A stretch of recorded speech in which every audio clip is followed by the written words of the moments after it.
അസ്സലാമു അലൈക്കും വറഹ്മത്തുള്ളാഹി. പ്രിയപ്പെട്ട മുഅ്മിനീങ്ങളെ, മുഅ്മിനാത്തുകളെ, ഇന്ന് പറയുന്നത് നമ്മൾ ഓരോ മുഅ്മിനീങ്ങളും നമ്മുടെ ജീവിതം ഒരു സംശയാസ്പദമല്ലാത്ത രീതിയിലായിരിക്കണം നമ്മുടെ ജീവിതങ്ങൾ മുന്നോട്ട് പോകേണ്ടത്. പറഞ്ഞു വരുന്നത്, നമ്മൾ ജീവിക്കുമ്പോൾ ഒരുപാട് നിയമങ്ങൾ നമ്മൾ പാലിക്കേണ്ടതുണ്ട്. ഫിഖഹിന്റെ നിയമങ്ങൾ എന്ന് പറയുന്നത് ഒരുപാടുണ്ട്.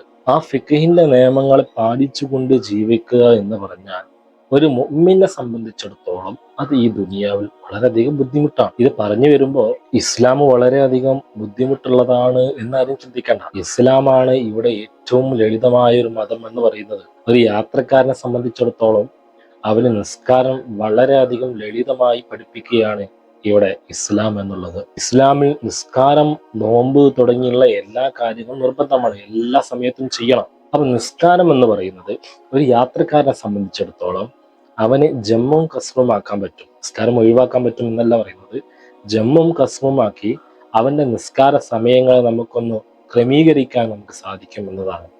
4 റക്അത്തുള്ളത് 2 റക്അത്തായി ചുരുക്കി നിസ്കരിക്കാനുള്ള ഇളവ് യാത്രക്കാരന് ഇസ്ലാം നൽകുന്നുണ്ട്. അപ്പൊ അദ്ദുന്യ സിജ്നുൽ മുഅ്മിൻ, ദുനിയാവ് എന്ന് പറയുന്നത് മുഅ്മിനെ സംബന്ധിച്ചിടത്തോളം അത് വലിയ ജയിലാണ്. അപ്പൊ ഇവിടുത്തെ നിയമങ്ങളൊക്കെ പാലിച്ചുകൊണ്ടുള്ള ജീവിതം മുന്നോട്ട് കൊണ്ടുപോയാൽ ഒരു മുഅ്മിനെ സംബന്ധിച്ചിടത്തോളം അവന് വലിയ വിഷയമൊന്നും ഉണ്ടാവുകയില്ല. അത് തയങ്ങി വരണം. അതില്ലാത്തവനാണ് ഈ ദുനിയാവ് എന്ന് പറയുന്നത് വലിയ വിഷയമായിട്ട് വരുന്നതും ഇസ്ലാം വലിയ വിഷയമായിട്ടൊക്കെ വരുന്നതും. അതുകൊണ്ട് എന്ത് ചെയ്യണം? മുഅ്മിനീങ്ങളായ ആളുകളോട് പറയാനുള്ളത്, നമ്മൾ നമ്മുടെ ഈ ഇസ്ലാം മതം അത് ലളിതമാണ്.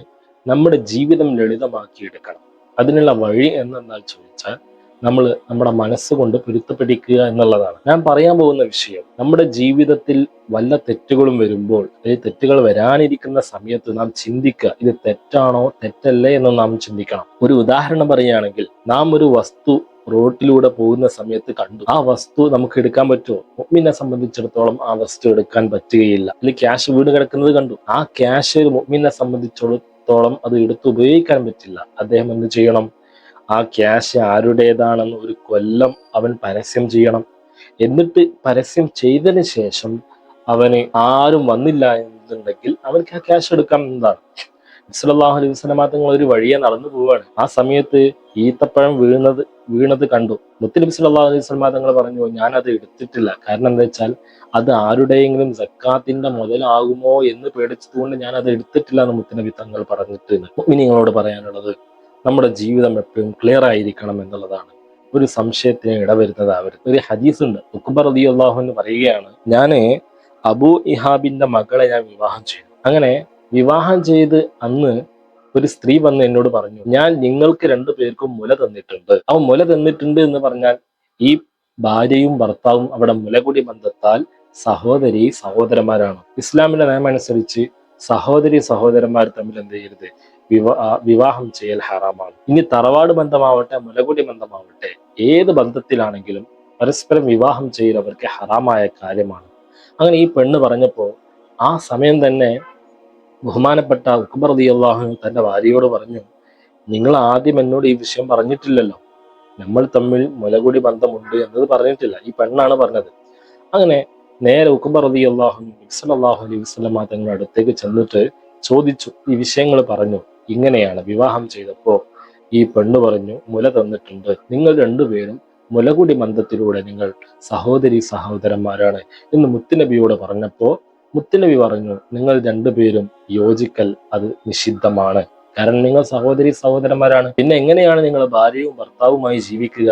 അത് പറ്റില്ലല്ലോ എന്ന് പറഞ്ഞപ്പോ ഉഖ്ബ റളിയല്ലാഹു അൻഹു പെട്ടെന്ന് തന്നെ ആ പെണ്ണിനെ മൊഴി ചൊല്ലി എന്നതാണ്. പ്രിയമുള്ള മുഅ്മിനീങ്ങളെ, ഇവിടെ ബഹുമാനപ്പെട്ട ഈ സ്വഹാബി ചെയ്തത് ഇതല്ലാതെ അവിടെ ഭാര്യയും ഭർത്താവുമായി ജീവിക്കുകയാണെങ്കിൽ അവരുടെ ജീവിതം ഹറാമായ രീതിയിലല്ലേ? അപ്പൊ നമ്മൾ ഒരു കാര്യം മനസ്സിലാക്കണം, നമ്മൾ എന്ത് കാര്യം ചെയ്യുമ്പോഴും അവിടെ ഹലാൽ എന്താണ്, ഹറാം എന്താണ് എന്ന് നാം മനസ്സിലാക്കണം. നബി സല്ലല്ലാഹു അലൈഹി വസല്ലം തങ്ങൾ പറഞ്ഞിട്ടുണ്ടല്ലോ, അൽ ഹലാലു ബയ്യിനും വൽ ഹറാമു ബയ്യിനും, ഹലാലും ഹറാമും നിങ്ങൾക്ക് ഞാൻ വിശദീകരിച്ചു തന്നിട്ടുണ്ട്.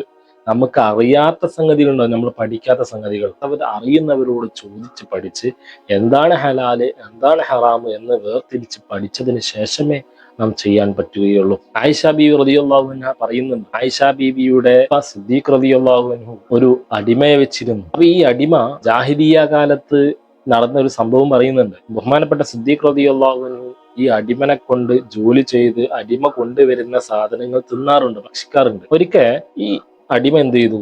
സിദ്ദീഖ് റളിയല്ലാഹു അൻഹുവിന് ഒരു സാധനം കൊടുത്തു. ബഹുമാനപ്പെട്ട സിദ്ദീഖ് റളിയല്ലാഹു അൻഹു അത് ഭക്ഷിച്ചു. എന്നിട്ട് സിദ്ദീഖ് റളിയല്ലാഹു അൻഹുവിനോട് ഈ അടിമ പറഞ്ഞു, നിങ്ങളിപ്പോ എന്താണ് തിന്നത് നിങ്ങൾക്കറിയില്ലേ? ഇത് എങ്ങനെ കിട്ടിയതാണ് നിങ്ങൾക്കറിയുമോ എന്ന് ബഹുമാനപ്പെട്ടവരോട് ഈ അടിമ ചോദിച്ചപ്പോ ബഹുമാനപ്പെട്ടവർ പറഞ്ഞു, അറിയില്ല, പറഞ്ഞു തരണം. അങ്ങനെ ഈ അടിമ പറയാണ്, ഞാൻ ജാഹിലിയ കാലത്ത് ഒരു പ്രശ്നം പരിഹരിക്കാൻ വേണ്ടി ഒരു കാര്യം ചെയ്തു കൊടുത്തിരുന്നു ഒരു വ്യക്തിക്ക്. അപ്പൊ അദ്ദേഹം അതിന് പ്രതിഫലം തന്നിട്ടില്ല. ഇന്നാണ് എനിക്ക് അതിന് പ്രതിഫലം നൽകിയത് എന്ന് സിദ്ദീഖ് റളിയല്ലാഹു അൻഹുവിനോട് ഈ മനുഷ്യൻ പറഞ്ഞു. അപ്പൊ സിദ്ദീഖ് റളിയല്ലാഹു അൻഹു ആ ഒരു മുതലാണല്ലോ ഞാൻ ഭക്ഷിച്ചത് എന്ന പേടി കൊണ്ട് ബഹുമാനപ്പെട്ട സിദ്ദീഖ് റളിയല്ലാഹു അൻഹു വായയിൽ കൈയിട്ടുകൊണ്ട് ആ തിന്നതെല്ലാം വയറ്റിൽ നിന്നും പുറത്ത് ചാടിക്കാനുള്ള വഴിയെടുത്തു, ഛർദിച്ചൊഴിവാക്കി എന്നതാണ് ഹദീസ്. അപ്പൊ അതെന്താണ്? ഹറാമായ മുതല് എന്ത് ചെയ്യരുത്? നമ്മുടെ വയറ്റിലാവരുത്. അത് കാരണമായി നമ്മുടെ അവയവങ്ങൾക്ക് എന്ത് ചെയ്യരുത്? ജീവൻ ഉണ്ടാവുകയും അത് വളരുകയും ചെയ്യരുത്. അതാണ് സൂക്ഷ്മത എന്ന് പറഞ്ഞാൽ. നമ്മുടെ ജീവിതം വളരെയധികം സൂക്ഷ്മതയിലോടുകൂടി ആവണം. നമ്മുടെ മക്കൾക്ക് നാം ഭക്ഷിക്കാൻ കൊടുക്കുന്നത് സൂക്ഷ്മതയോടുകൂടെ ഉണ്ടാക്കിയ, നമ്മൾ സ്വന്തം ജോലിയെടുത്തുണ്ടാക്കിയ ഭക്ഷണമായിരിക്കണം. അല്ലെങ്കിൽ ജോലി ചെയ്ത ക്യാഷ് കൊണ്ട് ആ വാങ്ങിയ ഭക്ഷണമായിരിക്കണം കൊടുക്കേണ്ടത്. പ്രിയപ്പെട്ട മുഅ്മിനീങ്ങളോട് പറയാനുള്ളത്, മറ്റുള്ളവന്റെ സ്വത്ത് അപഹരിച്ചുകൊണ്ട് അത് നമ്മുടെ മക്കൾക്ക് ഭക്ഷിക്കാൻ കൊടുക്കരുത്. അതൊരിക്കലും നന്നാവുകയില്ല. അങ്ങനെ ചെയ്യരുത്. എപ്പോഴും നമുക്ക് ഉറപ്പുള്ളത് മാത്രം ഭക്ഷിക്കുക, നമുക്ക് ഉറപ്പുള്ളത് മാത്രം കൊണ്ടുവരിക, നമുക്ക് ഉറപ്പുള്ളത് മാത്രം ഉപയോഗിക്കുക എന്ന രീതിയിലേക്ക് മാറണം നമ്മുടെ ജീവിതം. അള്ളാഹു തൗഫീഖ് ചെയ്യട്ടെ. അസ്സലാമു അലൈക്കും.